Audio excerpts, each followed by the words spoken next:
ഈശോ മിശിഹായ്ക്ക് സ്തുതിയായിരിക്കട്ടെ. പ്രിയ കൂട്ടുകാരെ, പൈശാചിക ഉപദ്രവങ്ങളിൽ നിന്നും നമ്മുടെ ഭവനങ്ങളെ സംരക്ഷിക്കുവാൻ നമ്മൾ ചെയ്യേണ്ട 6 കാര്യങ്ങളാണ് ഇന്നത്തെ വീഡിയോയിലൂടെ പങ്കുവയ്ക്കുന്നത്. ഒന്നാമതായിട്ട്, വെഞ്ചരിച്ച ഒരു കുരിശുരൂപം മുറിയിൽ പ്രതിഷ്ഠിക്കുന്നത് ഏറെ ഫലപ്രദമായ മാർഗമാണ്. വെഞ്ചരിച്ച ക്രൂശിത രൂപം മറ്റേതു വസ്തുക്കളെക്കാളും ശക്തിയുള്ളതും പൈശാചിക ഇടപെടലുകൾ നിർവീര്യമാക്കാൻ ഏറെ ശക്തിയുള്ള ഒന്നുമാണ്. ക്രൂശിത രൂപം സാത്താൻ ഏറെ ഭയപ്പെടുന്നു. അതിനാൽ നമ്മൾ ആയിരിക്കുന്ന ഭവനം അല്ലെങ്കിൽ മുറിയിൽ ക്രൂശിത രൂപം പ്രതിഷ്ഠിക്കുക പിശാചിനെതിരെയുള്ള പോരാട്ടത്തിൽ ഏറെ ഫലപ്രദമായ മാർഗമാണിത്. രണ്ടാമതായി നമ്മൾ ചെയ്യേണ്ടത്, വെഞ്ചരിച്ച ഉപ്പും വിശുദ്ധ ജലവും നമ്മുടെ ഭവനത്തിൽ സൂക്ഷിക്കുന്നതും തളിക്കുന്നതും നമ്മുടെ ഭവനത്തെ വിശുദ്ധീകരിക്കുകയും അശുദ്ധിയെ അകറ്റുകയും ചെയ്യുന്നു. അതിനാൽ ഏതെങ്കിലും വൈദികനെ കൊണ്ട് ആശീർവദിച്ച ജലവും ഹന്നാൻ വെള്ളം ഉപ്പും ഭവനത്തിൽ സൂക്ഷിക്കുകയും മുറികളിലും ചുറ്റുപാടുകളിലും തളിക്കുകയും ചെയ്യുന്നത് അന്ധകാര ശക്തികളോടുള്ള പോരാട്ടത്തിൽ ഏറെ സഹായകരമാകും. മൂന്നാമതായിട്ട് നമ്മൾ ചെയ്യേണ്ടത്, വിശുദ്ധ രൂപങ്ങൾ ഭവനത്തിൽ സൂക്ഷിക്കുക എന്നതാണ്. ദിവ്യകാരുണ്യത്തിൻ്റെയോ പരിശുദ്ധ കന്യകാമാതാവിൻ്റെയോ യേശുവിൻ്റെ തിരുഹൃദയത്തിൻ്റെയോ ചിത്രങ്ങൾ ചുവരിൽ തൂക്കുന്നത് നമ്മുടെ ഭവനത്തിൻ്റെ ആത്മീയ സംരക്ഷണത്തിന് നല്ലതാണ്. നാലാമതായിട്ട്, പ്രാർത്ഥന. തിന്മയുടെ ശക്തികൾക്കെതിരെയുള്ള പോരാട്ടത്തിൽ ഏറ്റവും ശക്തമായ ആത്മീയ ആയുധമാണ് പ്രാർത്ഥന. നമ്മുടെ ഇഷ്ടങ്ങൾക്കനുസരിച്ച് നമ്മുടെ ഭവനങ്ങൾ പണിയുമെങ്കിലും പ്രാർത്ഥനാമുറി പലരും ഒഴിവാക്കുന്ന കാര്യമാണ്. കൊച്ചു ഭവനമാണെങ്കിലും ഒരു പ്രാർത്ഥനാമുറി ഉണ്ടായിരിക്കേണ്ടത് അത്യാവശ്യമാണ്. കാരണം തിന്മയുടെ ശക്തികൾക്കെതിരെയുള്ള യുദ്ധത്തിൽ പ്രാർത്ഥനയുടെ ആലയം ആ ഭവനത്തിന് എപ്പോഴും കരുത്തേകും. ഭവന നിർമ്മാണത്തിന് ശ്രമിക്കുന്നവർ രൂപങ്ങൾ റൂമിൽ തൂക്കുന്നതിനോടൊപ്പം തന്നെ പ്രാർത്ഥനാമുറി കൂടി ഉൾപ്പെടുത്തുന്നതാണ് ഏറെ ഉചിതമായ തീരുമാനം. ഹോസ്റ്റൽ സൗകര്യത്തിൽ കഴിയുന്നവർക്ക് ഇത് പ്രായോഗികമല്ലെങ്കിലും റൂമിൻ്റെ ഏതെങ്കിലും ഒരു സ്ഥലത്ത് പ്രത്യേകമാം വിധത്തിൽ ക്രൂശിത രൂപം, വിശുദ്ധ ബൈബിൾ എന്നിവ ഭംഗിയായി ഒരുക്കി വെക്കുന്നതാണ് അഭികാമ്യം.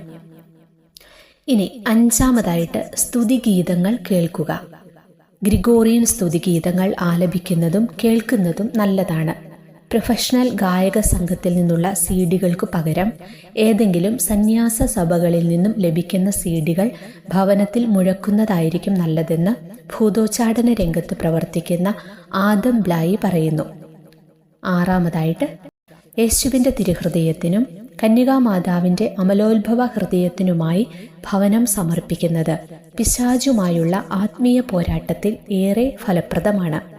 യേശുവിൻ്റെ തിരുഹൃദയത്തിൻ്റെയും മാതാവിൻ്റെ അമലോത്ഭവ ഹൃദയത്തിൻ്റെയും ചിത്രങ്ങൾ ഇതിനായി ആവശ്യമാണെങ്കിലും അവ വില കൂടിയതാകണമെന്നോ മറ്റോ മാനദണ്ഡങ്ങളില്ല. വൈദികൻ വീട് വെഞ്ചരിക്കുവാൻ വരുന്ന അവസരത്തിൽ ഇത്തരത്തിൽ സമർപ്പണം നടത്തുവാൻ ആവശ്യപ്പെടുന്നതും മാസാദ്യ വെള്ളിയാഴ്ചകളിൽ ഭവന പ്രതിഷ്ഠ നടത്തുന്നതും ഉചിതമാണ്. പൈശാചിക ഉപദ്രവങ്ങളിൽ നിന്നും ഭവനത്തെ ആത്മീയമായി സംരക്ഷിക്കുവാൻ അധികം ബുദ്ധിമുട്ടുകളില്ലാത്ത ഈ 6 മാർഗങ്ങൾ പ്രാവർത്തികമാക്കാനായിട്ട് നമുക്ക് ശ്രമിക്കാം. അതോടൊപ്പം ബന്ധന പ്രാർത്ഥനകൾ ആവർത്തിച്ച് ചൊല്ലുന്നത് ഒത്തിരി നല്ലതാണ്. അതുപോലെ യേശുവിൻ്റെ തിരുഹൃദയത്തിന് ഭവനത്തെ പ്രതിഷ്ഠിച്ചുകൊണ്ടുള്ള തിരുഹൃദയ പ്രതിഷ്ഠാ ജപം ദിവസവും കുടുംബങ്ങളിൽ ചൊല്ലുന്നതും നല്ലതാണ്.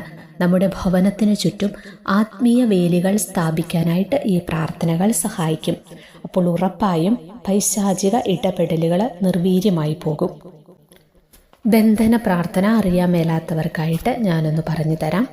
കർത്താവായ യേശുവേ, അങ്ങ് കുരിശിൽ ചിന്തിയ തിരുരക്തത്തിൻ്റെ യോഗ്യതയാലും കുരിശിലെ വിജയത്താലും അങ്ങയോട് ഐക്യപ്പെട്ട് പ്രാർത്ഥിക്കുന്ന എന്നെയും എൻ്റെ കുടുംബത്തെയും ബന്ധുമിത്രാദികളെയും ഭവനങ്ങളെയും പരിസരങ്ങളെയും അങ്ങയുടെ തിരുരക്തം കൊണ്ട് പൊതിഞ്ഞ് എല്ലാ പൈശാചിക ശക്തികളുടെ ആക്രമണങ്ങളിൽ നിന്നും സംരക്ഷിക്കണമേ.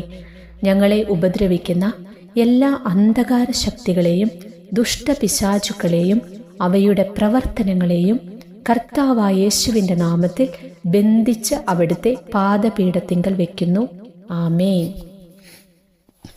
തിരുഹൃദയ പ്രതിഷ്ഠാ ജപം കൂടി അറിയത്തില്ലാത്തവർക്ക് വേണ്ടി ഞാനൊന്ന് പറഞ്ഞു തരാം. ഈശോയുടെ തിരുഹൃദയമേ, ഈ കുടുംബത്തെയും ഞങ്ങളെ ഓരോരുത്തരെയും ഞങ്ങൾ അങ്ങേക്ക് പ്രതിഷ്ഠിക്കുന്നു. ഞങ്ങളുടെ ഈ കുടുംബത്തിൽ അങ്ങ് രാജാവായി വാഴണമേ. ഞങ്ങളുടെ ഉദ്യമങ്ങളെല്ലാം ആശീർവദിക്കുകയും ഞങ്ങളുടെ സന്തോഷങ്ങൾ വിശുദ്ധീകരിക്കുകയും സങ്കടങ്ങളിൽ ആശ്വാസം നൽകുകയും ചെയ്യണമേ. ഞങ്ങളിൽ ആരെങ്കിലും അങ്ങയെ ഉപദ്രവിക്കുവാനിടയായാൽ ഞങ്ങളോട് ക്ഷമിക്കണമേ. ഈ കുടുംബത്തിലുള്ളവരെയും ഇവിടെ നിന്ന് അകന്നിരിക്കുന്നവരെയും സമൃദ്ധമായി അനുഗ്രഹിക്കണമേ. മരണം വഴി വേർപെട്ടു പോയിരിക്കുന്ന ഞങ്ങളുടെ കുടുംബാംഗങ്ങളെ നിത്യഭാഗ്യത്തിലേക്ക് പ്രവേശിപ്പിക്കണമേ. അങ്ങയെ കണ്ടാനന്ദിക്കുവാൻ സ്വർഗത്തിലെത്തുന്നതുവരെ ആത്മീയവും ശാരീരികവുമായ എല്ലാ വിപത്തുകളിൽ നിന്ന് ഞങ്ങളെ കാത്തുകൊള്ളണമേ. മറിയത്തിൻ്റെ വിമല ഹൃദയവും മാർയോസ്യ പിതാവും ഞങ്ങളുടെ ഈ പ്രതിഷ്ഠയെ അങ്ങേക്ക് സമർപ്പിക്കുകയും ജീവിതകാലം മുഴുവൻ ഇതിൻ്റെ സജീവ സ്മരണ ഞങ്ങളിൽ നിലനിർത്തുകയും ചെയ്യട്ടെ. ആമേൻ. ഈശോയുടെ തിരുഹൃദയമേ, ഞങ്ങളെ അനുഗ്രഹിക്കണമേ. മറിയത്തിൻ്റെ വിമല ഹൃദയമേ, ഞങ്ങൾക്ക് വേണ്ടി പ്രാർത്ഥിക്കണമേ. ഭാഗ്യപ്പെട്ട മാർയോസേപ്പേ, ഞങ്ങൾക്ക് വേണ്ടി പ്രാർത്ഥിക്കണമേ. വിശുദ്ധ മർഗരീത്ത മറിയമേ, ഞങ്ങൾക്ക് വേണ്ടി പ്രാർത്ഥിക്കണമേ. ആമേൻ.